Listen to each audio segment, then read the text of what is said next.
안녕하세요. 미국주식론 대학의 미준입니다. 5월 12일 오늘의 미국주식 뉴스를 시작합니다. 소중한 금요일 밤에도 이렇게 미준을 찾아주신 분들께 환영의 말씀과 감사의 말씀을 먼저 드립니다. 오늘은 방송 준비하다가요, 영국 관련된 뉴스 하나가 눈에 띄더라고요. 뱅크 오브 잉글랜드는 이제 영란은행을 얘기하죠. 미국은 연준이 중앙은행이고요. 영국은 이제 뱅크 오브 잉글랜드가 중앙은행인데, 영국의 중앙은행에서 25 베이시스 포인트 추가적으로 금리 인상을 했다라는 발표가 있었고요. 또 한 가지 굉장히 고무적인 부분은 뭐냐면, 여기 나와 있는 MPC, 모네터리 폴리시 커미티라 그래서 금리 인상 정책을 결정하는 커미티 위원회가 있는데요. 이 위원회가 보기로 영국의 경제가 앞으로 올해 리세션에 빠져들 확률이 없다. 그래서 올해 리세션 없으니까 걱정하지 말라. 이런 이야기를 해줬습니다. 우리가 투자하고 있는 미국 경제도 이렇게 영국 경제처럼 좀 어려운 상황을 이겨내고요. 리세션을 피할 수 있었으면 하는 바람을 가져봅니다. 자, 그러면 즐거운 마음으로 시작하는 금요일 오늘의 미국 주식 뉴스 바로 시작합니다. 오늘 첫 번째로 준비된 기사는요, 시장에 대한 전망입니다. 오늘 우리가 다뤄볼 전망은 지금 현 시대의 최고의 투자자 워렌 버핏의 전망인데요. 사실 워렌 버핏이 직접 얘기한 것은 아니고 무언의 전망이 우리한테 제공되고 있다라는 기사 내용을 읽어볼까 합니다. 여러분들 잘 아시는 것처럼 지난주 토요일 날 워렌 버핏이 이끌고 있는 버크셔 해스웨이의 주주총회가 있었습니다. 그리고 이제 제가 방송을 통해서 버크셔 해스웨이 주주총회에 등장했었던 여러 가지 하이라이트를 여러분들과 공유한 적이 있습니다. 그때 첫 번째 토픽은 워렌 버핏이 얘기하기를 F세 투자하면서 이 점이 가장 후회된다. 두 번째는 이제 찰리 먼거의 언급이었는데요. 일론 머스크는 자신을 과대평가하고 있다. 세 번째로 워렌 버핏이 직접 밝히고 있는 TSMC에 대한 전망을 여러분들께 전해드린 바가 있습니다. 자, 그런데 이 방송에서 미처 다루지 못한 내용이 있고요. 그 내용을 이번 기사를 통해서 우리가 읽어볼 수가 있을 것 같습니다. 자, 기사의 제목을 보시면요. 워렌 버핏이 방금 전에 보냈다. 25빌리언, 250억 달러짜리 굉장히 조용한 경고의 메시지를 월가에 전해주고 있다라는 굉장히 좀 끔찍한 제목이죠. 자, 무슨 얘기인지 한번 들어보시죠. 자, 워렌 버핏이 침묵의 워닝을 지금 월가에 던져줬는데요. 우리 투자자 입장에서는 절대 무시하면 안 된다라고 얘기하고 있습니다. 자, 일단 어닝 결과를 봤을 때 레비뉴, 매출이라든지 순이익을 보면요. 버크셔 해스웨이 지난 2분기 동안의 실적, 4분기 실적, 그리고 1분기 실적은요. 대체로 양호했다, 유주얼했다, 보통과 다름이 없었다라고 얘기합니다. 하지만 숨어있는 정보 하나가 있는데요. 여기 나와 있는 것처럼 수십 페이지에 이르는 버크셔 해스웨이의 어닝 결과에 보면 캐시플로우 스테이트먼트, 현금 흐름표에 우리가 관심을 가질 필요가 있고요. 특히 현금 흐름표 중에서 인베스팅 액티비티에 우리가 관심을 가져야 한다라고 합니다.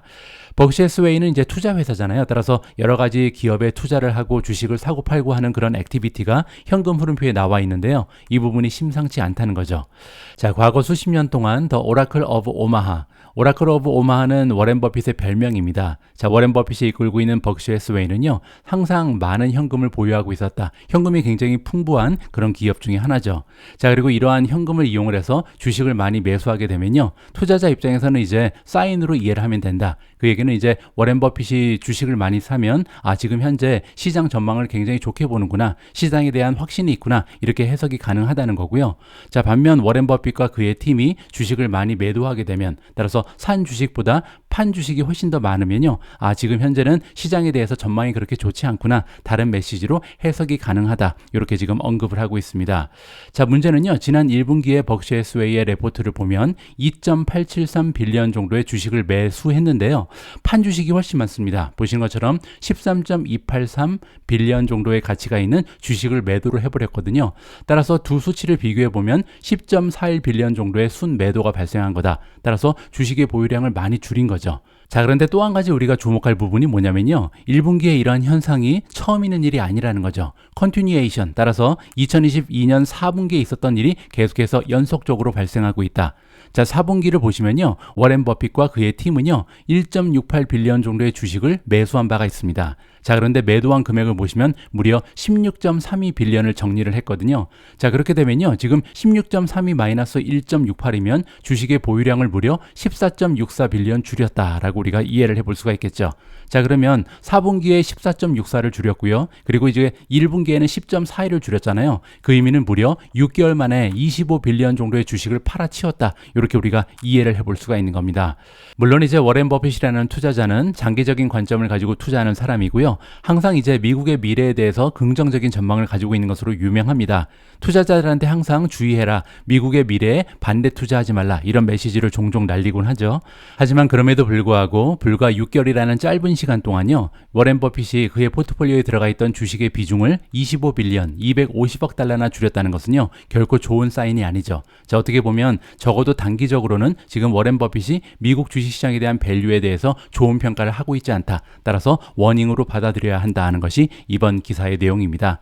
물론 이제 우리가 워렌 버핏이 주식을 좀 팔고 있다고 해서 우리까지 다 정리할 필요는 없겠지만요. 어느 정도 위험성이 있다. 리스크가 발생할 수도 있다. 이렇게 좀 주의를 할 필요가 있겠다라는 취지로 이 기사를 소개해드렸습니다. 다음은 오래간만에 테슬라 관련된 긍정적인 소식을 전해드리겠습니다. 여러분들 잘 알고 계신 것처럼 최근 테슬라의 모멘텀이 굉장히 좋지가 않죠. 자, 지금 테슬라의 페이지에 들어와 있는데요. 모멘텀을 클릭하시면 지금 현재 테슬라의 모멘텀 그레이드가 D+로 나와 있습니다. 그만큼 최근 주가의 흐름이 너무나 좋지 않았던 종목이 테슬라다. 이렇게 살펴볼 수가 있고요. 자, 모멘텀을 살펴볼 수 있는 굉장히 소중한 지표 하나가 있는데 우리가 RSI라고 부르는 수치입니다. 자, 여기 나와 있는 Relative Strength Index가 RSI죠. 자, RSI라는 것은요. 0에서 100까지 이루어지는데 이 수치가 만약에 30 밑으로 떨어지게 되면 주식이 지나치게 과매도됐다. 어떻게 보면 줍줍의 기회가 찾아왔다. 이렇게 이해가 가능하고요. 만약에 RSI 지수가 70을 넘어가게 되면 지금 지나치게 뜨거운 주식이다. 지금 매도를 해야 된다. 조만간 폭락할 가능성이 있다. 조정을 받을 가능성이 있다. 이렇게 우리가 이해를 해볼 수가 있거든요.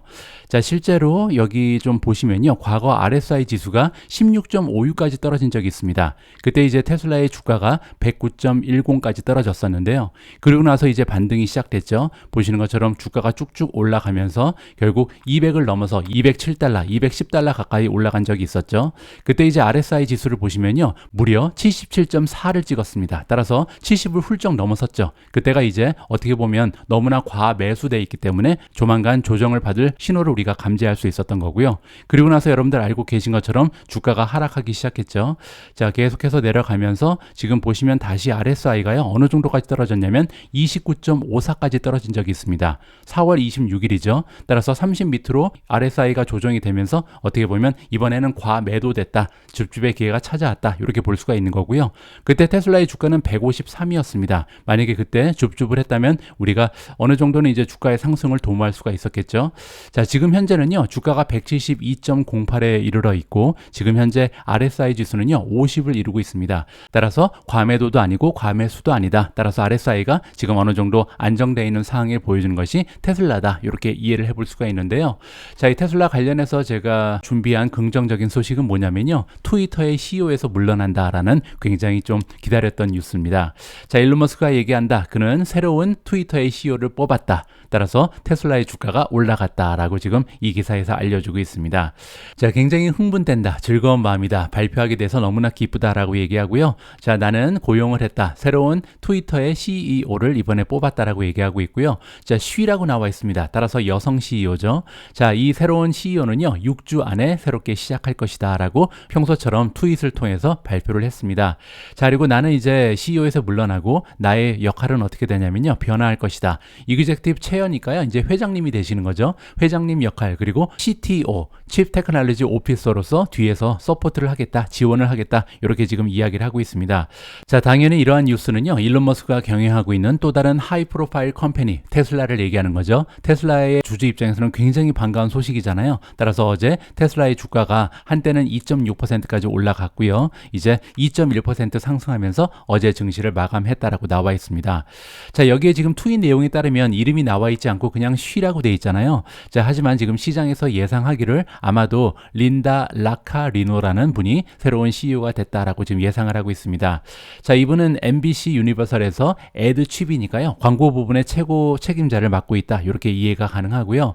자, 이분하고 일론 머스크가 사실 얼마 전에 공개석상에서 만난 적이 있습니다. 그때 이제 인터뷰를 같이 진행한 것으로 나와 있는데요. 여기 사진의 오른쪽에 등장하는 분이 바로 MBC 유니버설의 린다 야카리노다라고 보시면 됩니다. 자, 따라서 테슬라 주주 입장에서는요. 이제 트위터의 새로운 CEO가 부임된다. 따라서 일론 머스크가 조금 더 테슬라에 관심을 가지고 집중해 줄 수 있지 않을까 이렇게 기대감을 올려볼 수 있는 그런 소식이었습니다. 제가 엊그제 진행한 미주은의 설문조사 결과에 따르면 미주은 패밀리 분들께서 선정해 주신 최고의 인공지능 수혜주는요, 엔비디아였습니다. 5,000분께서 투표를 해주셨는데 무려 50%의 투표 참여자분들께서 엔비디아가 향후 인공지능 시대를 이끌어 나갈 최대의 수혜주가 될 것이다, 이렇게 꼽아주셨거든요. 자, 그런데 여러분들과 같은 생각을 가지고 있는 투자 기관이 있는 것 같습니다. 바로 뱅크 오브 아메리카고요. 뱅크 오브 아메리카가 얘기하기를 엔비디아는 픽스 앤 쇼블이다. 픽스 앤 쇼블은 뭐냐면요, 곡괭이 그리고 삽을 얘기합니다. 따라서 앞으로 AI를 캐기 위한 AI 골드러시가 발생할 텐데 거기에서 가장 중요한 역할을 하는 것이 엔비디아가 될 것이다. 지금 그렇게 얘기를 하는 거거든요. 자, 위의 제목에서 골드러시라는 단어가 등장하는 이유를 잠깐 설명드릴까 합니다. 골드러시라는 것은요, 1840년대 후반 수많은 미국 사람들이 금강을 발견하기 위해서, 금을 캐서 떼부자가 되기 위해서 미국의 서부로 옮겨가던 그 시대를 얘기합니다. 그때 이제 얼마나 많은 사람들이 서부로 옮겨갔냐면요, 무려 30만 명이나 되는 사람들이 캘리포니아 지방으로 이주를 했다라고 합니다. 그렇기 때문에 지금 캘리포니아가 전 세계에서 가장 커다란 도시 중에 하나가 됐다, 이렇게 우리가 이해를 해볼 수가 있는데요. 자, 그런데 여기서 중요한 점은 그렇게 많은 사람들이 금강을 캐기 위해서 노력을 했지만 정작 금을 발견하면서 부자가 된 사람은 굉장히 손에 꼽을 만하다. 많은 사람들이 부자가 되지 못했죠. 자, 그런데 그 와중에 떼돈을 번 사람들은 따로 있었다고 합니다. 그때 이제 청바지를 개발해서 판매하면서 스트라우스라는 사람이 이제 리바이스를 개발했고요. 또한 곡괭이 그리고 삽을 판매하던 사람들이 굉장히 많은 부를 창출해냈다, 이렇게 이해해 볼 수가 있겠죠. 자, 그래서 지금 이번 기사에서는요, 엔비디아를 그때 삽 그리고 곡괭이를 판매하던 그런 사람들과 비교를 하는 겁니다. 앞으로 이제 인공지능 시대가 본격화되면 엔비디아가 만들고 있는 인공지능 관련 칩이 엄청난 수요를 받게 되고요. 그렇게 되면 그때 골드러시에서 삽과 괭이를 판매하던 그런 업체들처럼 엔비디아 역시도 떼돈을 벌게 될 것이다. 이렇게 지금 뱅크 오브 아메리카에서 얘기를 하는 거죠. 자, 자세한 내용을 한번 들어보도록 하겠습니다. 자, 엔비디아는 준비를 하고 있다. 레포트할 준비를 하고 있는데요. 1분기 실적, 어닝 실적을 5월 24일 날 발표할 예정이라고 합니다. 자, 그런데 뱅크 오브 아메리카가 전망하기로는요, 이번 어닝 실적은 아마 인라인 리절트다. 이 얘기는요, 시장의 전망치랑 부합하는 그 정도의 결과를 만들어낼 것이다. 따라서 보통 결과가 나올 거다, 이렇게 보는 거죠. 자, 하지만 가이던스는 다를 것이다. 가이던스는요, 시장이 기대했던 것보다 훨씬 강력한 높은 수치의 가이던스를 제시하게 될 것이다 라고 얘기합니다. 자, 그 이유는 여기 설명되고 있는 것처럼 엔비디아라는 기업이요, 지금 아티피셜 인텔리전스, 즉 인공지능 골드러시에 상당한 수혜를 받고 있기 때문이다라고 정리를 해주고 있습니다. 자, 2분기에 지금 현재 뱅크 오브 아메리카 보기에는요, 컨센서스는 7.1 빌리언인데 거기에서 적어도 200에서 300 밀리언 정도 가이던스가 상향 조정될 것이다. 따라서 7.3에서 7.4 빌리언 정도의 가이던스가 나올 것이다 라고 예상을 하는 거죠. 자, 그 중에 가장 커다란 이유는요, 엔비디아가 최근에 데이터 센터 전문 칩, 즉 인공지능 칩인 H100를 굉장히 많이 판매하고 있다. 왜냐하면 지금 현재 수많은 기업들이요, 제너레티브 AI, 생성 AI를 도입하기 위해서 이 엔비디아의 H100의 칩을 사고 있다, 이렇게 지금 설명을 하고 있는 겁니다. 자, 아리아라는 전문가가 얘기하기를 토탈 애드레스블 마켓, 즉 지금 인공지능 시장의 규모가요, 2027년이 되면 무려 50빌리언에서 60빌리언 정도의 가치가 있을 것이다 라고 얘기하고 있고요. 물론 이제 경쟁은 계속해서 가속화되고 있다라고 얘기합니다. 뭐 예를 들어서 구글은 TPU라는 자체 칩을 제작하고 있고요. 아마존 역시도 트레이니엄 그리고 임페렌티아라는 자체 칩을 개발했습니다. 자, 그리고 인텔, AMD 역시도 GPU를 생산하잖아요. 따라서 이 특히 AMD가 만들고 있는 MI300 같은 칩은 굉장히 성능이 뛰어나다. 따라서 엔비디아 역시도 경쟁이 있긴 합니다. 자, 그럼에도 불구하고 엔비디아는 좋은 위치를 차지하고 있다. 자, 어떤 근거가 있는지 또 살펴봐야겠죠. 자, 우리는 투자자들한테 환기시켜주고 있다. 투자자들한테 다시 한번 얘기해주고 있다. 어떤 부분이냐면요, AI 쪽에서 성공을 하기 위해서는 단순히 반도체만 만들면 안 되고요, 풀스택 컴퓨팅이 있어야 된다. 자, 그 얘기는 뭐냐면요, 실리콘, 반도체도 만들어야 되고 소프트웨어도 있어야 되고 애플리케이션도 다양하게 존재를 해야 되고요, 디벨로퍼, 개발자들도 많이 확보를 해놔야 되고 기업사들도 많이 있어야 되고, 또한 퍼블릭 클라우드 쪽에 이미 존재감이 있어야 된다. 거기서 이미 좋은 위치를 차지하고 있어야 된다. 이렇게 얘기를 하는 겁니다. 거기에 중요한 것은 경험이 있어야 된다. 따라서 이 모든 것을 봤을 때요, 그냥 반도체만 개발한다고 엔비디아랑 경쟁을 할 수는 없을 것이라고 얘기하는 거죠. 그렇기 때문에 우리가 믿기로는 엔비디아가 향후 AI 시장에서 시장 점유율을 계속해서 확대시킬 수 있을 것이다. 지금보다 오히려 더 엔비디아가 앞서 나가는 시대가 도래할 것이다 라고 긍정적인 전망을 안겨주고 있습니다. 다음에 준비된 기사 역시도 인공지능 관련된 글을 준비했는데요. 최근에 이제 기사를 검색하다 보면 한 반 정도는 인공지능이 등장을 합니다.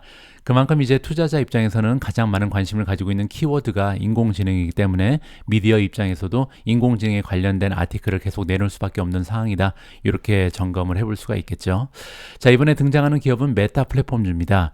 여러분들 기억하시겠지만 챗GPT를 개발한 오픈 AI의 CEO가 얘기하기를 메타 플랫폼즈가 사실 AI 쪽에 강자로 군림할 가능성이 굉장히 높다. AI 쪽에 새로운 다크호스가 메타 플랫폼즈다. 이런 얘기를 한 적이 있거든요. 자, 실제로 메타가 이번에 AI 관련된 굉장히 혁신적인 상품을 출시했다라는 반가운 소식이 전달되고 있습니다. 자, 어떤 상품이 출시됐는지 한번 보시죠. 자, 메타가 목요일날 발표를 했다. 새로운 여러 가지 다양한 툴과 서비스를 출시했다라고 나와 있는데요. 자, 이러한 새로운 서비스와 툴들은 모두 인공지능으로 구동이 된다라고 이해가 가능합니다.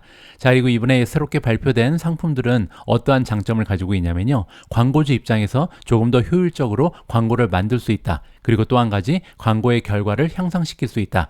자, 이 얘기는요. 보다 작은 비용 그리고 작은 노력과 시간을 이용하면서 광고를 제작할 수가 있고요. 그 광고의 효과는 오히려 배가 될 수 있다. 굉장히 효율적인 광고의 시스템을 구축하고 있다. 이렇게 이해가 가능하겠죠.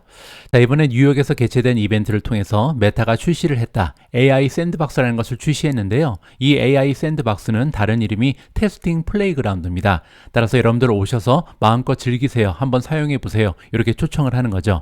따라서 광고주 입장에서는요. 들어가서 이제 한번 사용을 해보는 겁니다. 새롭게 생성형 AI로 구동되는 여러 가지 광고 툴들이 있는데 어떠한 발전이 있는지 직접 사용해보고 고객이 될 수 있다. 이렇게 이해가 가능하겠죠. 자, 메타가 이번 이벤트를 통해서 목요일날 발표하기를 메타는 지금 현재 광고주들을 초대해놓고 함께 연구를 진행하고 있다. 세 가지의 툴을 도입했다라고 얘기하고 있는데요. 첫 번째는 텍스트 베리에이션, 두 번째는 백그라운드 제너레이션, 세 번째는 이미지 아웃크로핑입니다. 자, 세 가지의 이제 용어가 새롭게 등장을 했는데 어떠한 기능인지 한번 살펴봐야겠죠. 일단 텍스트 베리에이션은 뭐냐면요. 광고주들한테 카피를 써주는 기능이라고 합니다. 광고 문구를 대신 써준다는 거죠. 따라서 그냥 써주는 것이 아니라 지금 그 광고주가 타겟으로 하고 있는 오디언스가 있을 거 아니에요. 따라서 타겟 마켓에 따라서 가장 적합한 광고 문구를 써주는데요. 하나만 써주는 것도 아닙니다. 여러 가지 다양한 버전이 있다. 따라서 그 중에서 옵션이 있는데 선택을 할 수 있다. 이렇게 이해가 가능하겠죠. 자, 두 번째 기능은 백그라운드입니다. 백그라운드 제너레이션은 뭐냐면요. 그 텍스트가 결정이 되고 따라서 광고 문구를 결정하게 되면 거기에 맞춰서 백그라운드 배경이 설정이 된다. 따라서 광고 배경도 알아서 인공지능이 만들어준다. 이렇게 이해가 가능합니다. 자, 이 부분은 이 그림을 보시면 여러분들이 이해를 하실 수가 있을 것 같은데요. 같은 상품에 대한 문구가 여기 밑에 나와 있죠. 따라서 다양한 문구를 가지고 선택이 가능하다. 그리고 이 문구에 따라서 배경이 다 달라집니다. 따라서 가장 적합한 광고 문구와 배경을 광고주가 직접 선택할 수 있다. 이렇게 이해가 가능하겠죠. 자, 마지막으로 소개되고 있는 기능은 뭐냐면 이미지 아웃크로핑입니다. 이미지 아웃크로핑은요. 저처럼 창작 활동을 하는 크리에이터 입장에서는 굉장히 반가운 소식인데요. 자, 이게 뭐냐면 광고주들이 일일이 사이즈를 조절할 필요가 없이 인공지능이 자동적으로 여러 가지 플랫폼에 맞춰서 이미지를 사이즈를 조정해 준다. 이렇게 우리가 이해를 볼 수가 있죠. 자, 그 얘기는 뭐냐면요. 자, 인스타그램을 사용하시는 분들은 이미 알고 계신 것처럼 인스타그램에 들어가는 사진은 정사각형이죠. 그리고 다른 플랫폼에 그 사진을 올리기 위해서는요. 사진의 모양을 수정을 해야 됩니다. 직사각형 혹은 가로, 세로 이렇게 계속 바꿔서 똑같은 사진이라 할지라도 들어가는 플랫폼에 따라서 규격이 달라지거든요. 이 규격이 달라지는 부분을 인공지능이 알아서 수정을 해준다. 이렇게 이해가 가능합니다. 따라서 광고주 입장에서는요. 앞으로 메타 플랫폼즈가 구축하고 있는 여러 가지 다양한 플랫폼에 굉장히 손쉽게 다양한 광고를 올릴 수 있는 계기가 마련이 됐다. 이렇게 우리가 이해를 해볼 수가 있는 거죠. 자, 메타가 이번에 얘기하기를 점차적으로 확대를 시킬 것이다. 따라서 AI 샌드박스를 지금 현재는 굉장히 작은 수의 광고주들한테 시험적으로 운영을 하고 있는데요. 오는 7월 달부터 점차적으로 대중한테 공개를 하겠다. 이렇게 이해를 해볼 수가 있을 것 같습니다. 자, 메타 플랫폼즈는 또한 발표하기를 이번에 여러 가지 AI로 구동되는 업데이트를 도입한다라고 발표가 나왔는데요. 그 중에 하나가 메타 애드밴티지입니다. 자, 메타 애드밴티지는 포트폴리오다. 포트폴리오는 이제 여러 가지 다양한 툴들이 들어가 있다. 이렇게 이해를 해볼 수가 있고요. 광고주 입장에서는 그들이 만들고 있는 캠페인, 광고 캠페인의 향상을 도움할 수 있다. 그 얘기는요. 보다 작은 비용으로 광고의 효과를 극대화시킬 수 있는 그런 툴을 인공지능이 만들어준다. 이렇게 이해해 볼 수가 있습니다. 자, 따라서 어떻게 보면요. 제가 지난 방송에서 언급드린 것처럼 메타 플랫폼이라는 기업이 인공지능이라는 테크놀로지를 지금 현재로서는 가장 잘 활용하고 있는 그런 기업이 아닌가. 따라서 가까운 미래에 메타 플랫폼즈의 비용적 효율 효율성이라든지 매출의 급등 추세를 우리가 기대해 볼 수 있지 않을까 개인적으로 기대감을 가지고 있습니다. 자, 지금까지는 인공지능 시장에서 새롭게 떠오르는 다크호스, 메타 플랫폼즈 관련된 소식을 전달해 드렸고요. 자, 이번에는 전통적인 인공지능의 강자, 구글 관련된 AI 소식을 들어볼까 합니다. 자, 제가 어제 방송을 통해서요, 구글의 연간 행사 I/O 컨퍼런스를 개최했다. 그리고 굉장히 많은 업데이트를 발표를 했다. 이러한 소식을 전달해 드린 적이 있습니다. 자, 그런데 어제 방송에서 제가 미처 전해드리지 못한 한 가지의 소식이 있는데요. 바로 이 부분입니다. 구글의 AI, 인공지능이 사용이 될 것이다. 웬디즈라는 이름이 등장을 하죠. 웬디즈는 이제 맥도날드처럼 패스트푸드 체인점이라고 보시면 되는데요. 자, 웬디즈의 드라이브 스루 오더에 드디어 구글의 AI가 기여를 한다. 파트너십이 결성됐다. 이러한 소식이었습니다. 자, 따라서 오늘은요, 다른 기사를 통해서 이 부분에 대한 내용을 조금 자세히 점검을 해볼까 합니다. 자, 웬디즈의 CEO가 지금 홍보를 하고 있다. 자랑스럽게 얘기한다는 거죠. 자, AI로 바탕으로 하는 드라이브 스루 딜이 이번에 구글과 맺어졌다. 파트너십이 이번에 형성이 됐다라고 자랑을 하고 있습니다.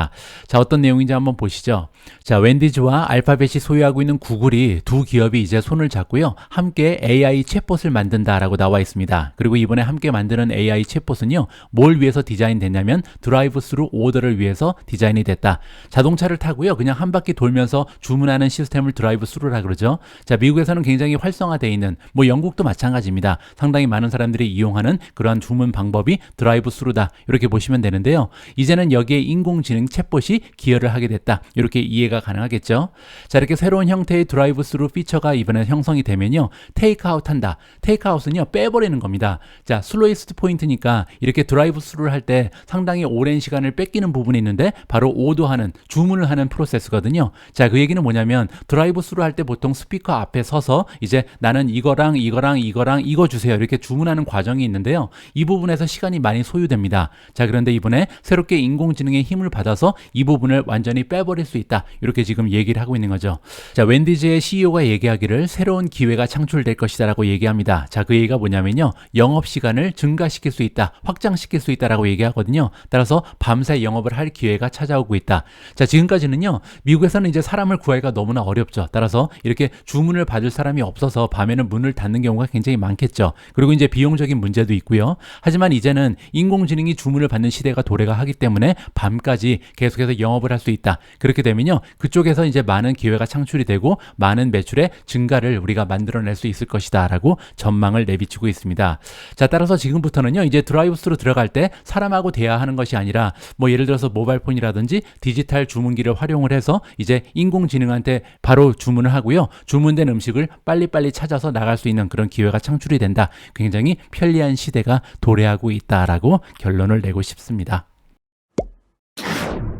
자, 다음으로 준비된 기사 역시도 인공지능 관련된 뉴스인데요. 자, 이번 기사의 내용에 따르면 우리가 투자자 입장에서 특히 이제 구글의 검색 엔진이라든지 아니면 마이크로소프트 빙의 검색 엔진 미래를 보면서 투자하는 사람 입장에서는 한 가지 고려해야 될 사회적 이슈가 있다라는 내용입니다. 자, 어떤 내용인지 한번 살펴보시죠. 자, 어제 구글이요, I/O 컨퍼런스를 통해서 이제 검색 엔진에 인공지능을 접목하겠다고 발표가 됐습니다.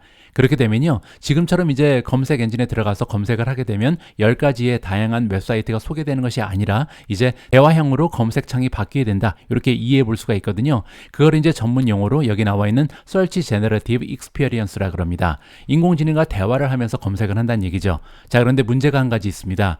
자, 웹사이트를 만든 퍼블리셔 입장에서는요, 걱정이 된다. 자, 왜냐면 새롭게 도입되는 Search Generative Experience 때문에 구글을 통해서 유입되던 사람들, 비지터의 숫자가 줄어들 가능성이 있다. 왜냐면 구글닷컴에서 떠나지 않고요, 계속해서 이제 인공지능과 대화하면서 검색이 마무리될 가능성이 높다. 이렇게 얘기하는 거죠.